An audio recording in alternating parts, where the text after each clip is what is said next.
안녕하십니까. 10분 책방 북텔러 이강락입니다. 오늘 소개해 드릴 책은 Give and Take라는 책입니다. 이 책은 애덤 그랜트 교수님이 쓴 책입니다. 애덤 그랜트 교수님은 와튼 스쿨의 교수님입니다. 매우 유명한 교수님으로서 좋은 책과 저술을 많이 했고 또 강의자로도 매우 잘 알려진 분입니다. 이분은 기버, 또 매처, 테이커 이런 용어를 강조해서 설명했습니다. 이 용어가 무슨 뜻인지부터 설명하도록 하겠습니다.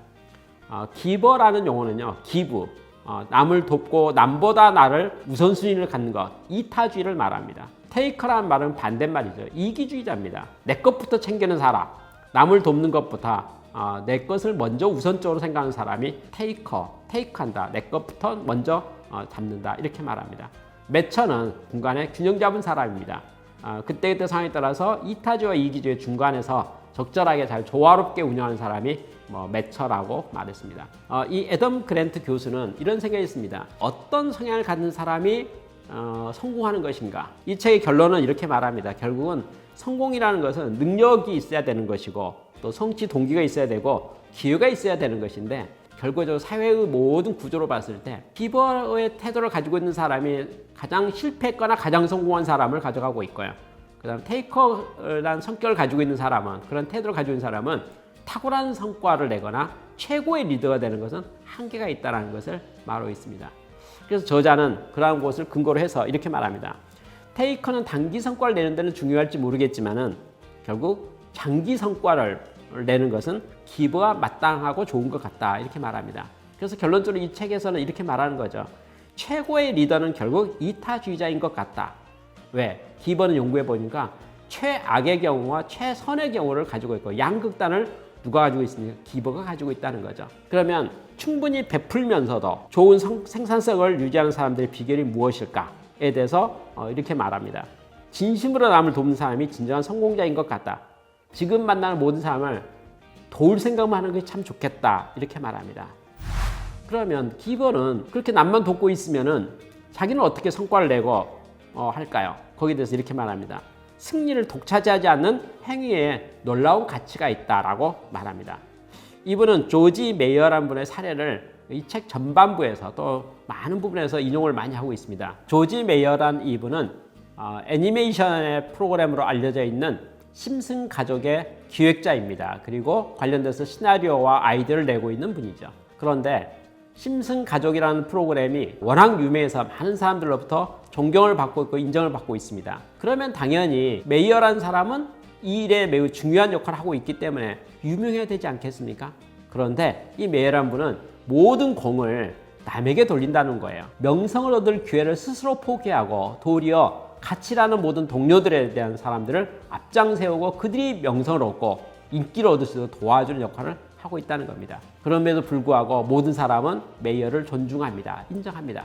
다시 말해서 기버의 태도를 가지고 있다는 거죠. 자, 스스로는 유명해지고자 하는 노력을 전혀 하지 않는데도 불구하고 그리고 모든 사람을 유명하게 만들고 성공자로 다 만들어주고 있는데도 불구하고 결과적으로는 그가 유명해지고 있는 것을 보게 되는 것이 기버의 태도고 모습이라고 보여주고 있습니다. 그렇다면 이러한 재능, 기버는 누가 되는 걸까요? 그리고 어떻게 만들어질까요? 그래서 이분이 연구했던 내용 중에 다음과 같은 사례가 있습니다. 스캔더 교수라는 분이 있는데 이분은 다재다능한 교수였습니다. 이분께서는 너무나 다재다능할 뿐만 아니라 특별히 기버의 태도를 가지고 있었는데 그 기버 태도 중에 한 가지가 뭐냐면 제자들을 너무 사랑한다는 겁니다. 제자 한 사람 한 사람 동기부여 시킨다는 거예요. 그 결과는 어떤 일이냐면 이분 제자들이 모든 대회에 나가면 1등, 2등, 3등을 독점한다는 겁니다. 이 교수님 밑에 탁월한 사람은 뭐 있을까요? 아닙니다. 전혀 아닙니다. 그런데 이 교수님은 어떻게 자기 제자들을 탁월한 성과를 내도록 이끌어냈을까요? 애덤 그랜트 교수는 스캔더 교수의 모든 모습을 잘 살펴보고 나서 결론을 이렇게 냈습니다. 인간은 누구나 다이아몬드로 태어난다. 무슨 말입니까? 다 똑같다는 겁니다. 다 재능이 있다는 겁니다. 누구나 잠재력은 무궁무진하다는 겁니다. 기버는요, 그 잠재력을 이끌어내고 성공하도록 도와주는 역할을 많이 하게 된다는 겁니다. 이제 그런 면에서 기버의 태도가 뭐가 있으면 돕는 태도에 돕는다는 것은 결국 뭡니까? 긍정적인 피드백을 말한다고 볼 수 있습니다. 격려해 주는 거죠. 동기부여해 주는 거죠. 해보라고 뒷받침해 주는 것이 바로 긍정적인 피드백의 내용이 되겠습니다. 그렇다면 다이아몬드를 어떻게 가공할 것인가, 또 다이아몬드를 어떻게 이 원석을 다듬을 것인가에 대한 것이 필요하다는 거죠. 그래서 나온 단어가 겸손한 승리라는 용어입니다. 겸손한 승리라고 하는 것은 결국은 기버가 되는 과정을 말하는 건데요. 설득하지 않고도 설득에 성공한 사람들의 비밀 무기가 있다는 겁니다. 그게 뭐냐면요, 힘을 뺀 의사소통이라는 용어를 썼습니다. 힘을 뺀 의사소통이요. 잘난테 하지 않는다는 거죠. 자기 자랑하지 않는다는 거죠. 다시 말해서 테이커의 태도는 내 중심이죠. 자기 PR이죠. 힘을 뺀 의사소통. 겸손하게 말하는 의사소통. 자, 답을 알고 있습니다. 답을 알고 있으면서 뭐라고 말할까요? 답을 마치 모르는 척 이렇게 말하는 거예요. 저는 A가 아닐까 생각하는데 어떻게 생각하시는지요? 이렇게 말한다는, 약간 돌려 말하는 거죠. 그 말 뭡니까? 의사결정의 권한을 상대방에게 넘겨주는 거죠. 내가 답을 말하고 끝을 내버리는 것이 아니고 상대방이 결정할 수 있는 기회를 주는 것. 이게 바로 힘을 뺀 의사소통의 달인의 태도라고 말합니다. 겸손한 승리라는 말은 겸손한 사람, 다시 말해서 힘을 뺀 사람이 도리어 이긴다고 말하고 있습니다. 이 책의 사례에 보면 이런 내용이 있어요. 변호사가 있는데요. 두 사람의 변호사가 있습니다. 한 사람은 아주 실력이 좋고 화려한 변호사입니다. 근데 한 사람의 변호사는 아쉽게도요, 말을 더듬는 변호사입니다. 미국은 재판 과정이 배심원 제도가 있지 않습니까? 말 잘하는 변호사하고 말을 더듬는 변호사가 경쟁을 했는데 배심원의 판결은 어떻게 나왔을까요? 말 더듬는 사람을 도와줬다는 거죠. 우리는 말 잘해야지 이길 거라고 우리는 상식적으로 생각하지 않습니까? 그런데 뭐가 됩니까? 배심원이 보기에는 말을 더듬는 그 변호사가 도리어 친근해 보이고 나 같아 보이고 가까워 보였다는 것을 말합니다. 설득력이 더 있었다는 거죠. 우리는 생각할 때 완벽해야 되고 내가 자기 PR을 잘해야 되고 내가 다른 사람을 압도해야 된다, 압도해야 된다, 주도해야 된다라는 것에 매우 강한 강박관념을 갖게 됩니다. 그런데 기버는 뭐 한다고 했죠? 상대방을 더 존중한다고 하지 않았습니까? 자기를 내세우는 것보다는 상대방을 더 내세우길 좋아한다고 하지 않습니까? 그것을 겸손한 승리라고 이 책에서는 표현하고 있습니다.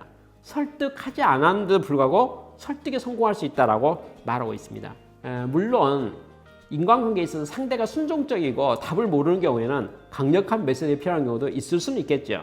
그렇지만 상대방이 나름대로 창의적이고 개성이 강하다고 한다면 겸손한 것이 훨씬 더 설득력이 있다는 것을 말하고 있습니다. 이 책에 인용된 내용 중에 벤자민 프랭클린 이야기를 하나 썼습니다. 이렇게 말했습니다. 벤자민 프랭클린이 말했던 내용은 당신이 친절하게 대해준 사람보다 당신에게 한 번이라도 친절을 베푼 사람이 당신에게 또 다른 친절을 베풀 가능성이 더 크다. 벤자민 프랭클린의 애화는 많이 있죠. 예를 들어서 그는 정적이 있었습니다. 이렇게 의사 진행을 하게 되면 반대편에 서 있는 사람이 있었거든요. 근데 벤자민 프랭클린이 그 사람을 찾아가서 그분이 역사에 고고학이나 역사에 관심이 있다 하니까 그 관계된 책을 좀 빌려달라고 부탁했다 합니다. 책을 빌려줬죠. 그리고 나서 나중에 책을 돌려주면서 이 책 정말 어려운 책이네요. 이 책을 잘 알고 계시는 당신 정말 대단하신 것 같습니다. 라고 하면서 책을 돌리고 끝났다고 합니다. 그 다음 회의석상부터 어떻게 됐을까요?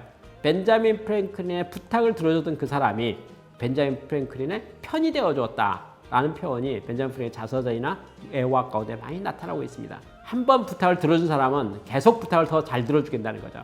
한 번 응원하기 시작하면 계속적 응원이 될 수 있다라고 말하고 있습니다. 그런 면에서 사실 우리가 인간관계에서 매우 중요한 것은 내가 남에게 도와주는 것, 그렇죠? 내가 남을 도움을 주고받고 하는 것이 매우 중요하고 소중하다는 걸 말하고 있습니다. 다시 말해서 누구든지 기버가 될 수 있다는 거죠. 그리고 주는 것이 받는 것보다 더 복될 뿐만 아니라 사실 남는 장사라는 것을 매우 강조해서 말하고 있습니다. 성과를 낸 사람, 탁월한 성과를 낸 사람들을 가만히 조사해 보니까 이 애덤 그랜트 교수가 봤을 때 뭐가 보이냐면요, 그가 어렸을 때 또 그러한 재능을 발견하는 초창기에 있어서 기버의 태도를 가지고 있는 코치나 선생을 만났다는 거죠. 다시 말해서 조금만 잘하더라도 매우 큰 격려와 칭찬하면서 또 좌절하고 멈추려고 할 때 멈추지 않도록, 좌절하지 않도록 계속 끌어가도록 이끌어갔던 선생이 있었기 때문에 그것이 개발되고 발견되어서 다이아몬드가 원석이 가공이 되어서 진짜 다이아몬드로 바뀔 수 있었던 것을 보게 됩니다. 우리 모두 다이아몬드로 태어났습니다. 어떻게 다이아몬드를 갈고 닦을까요?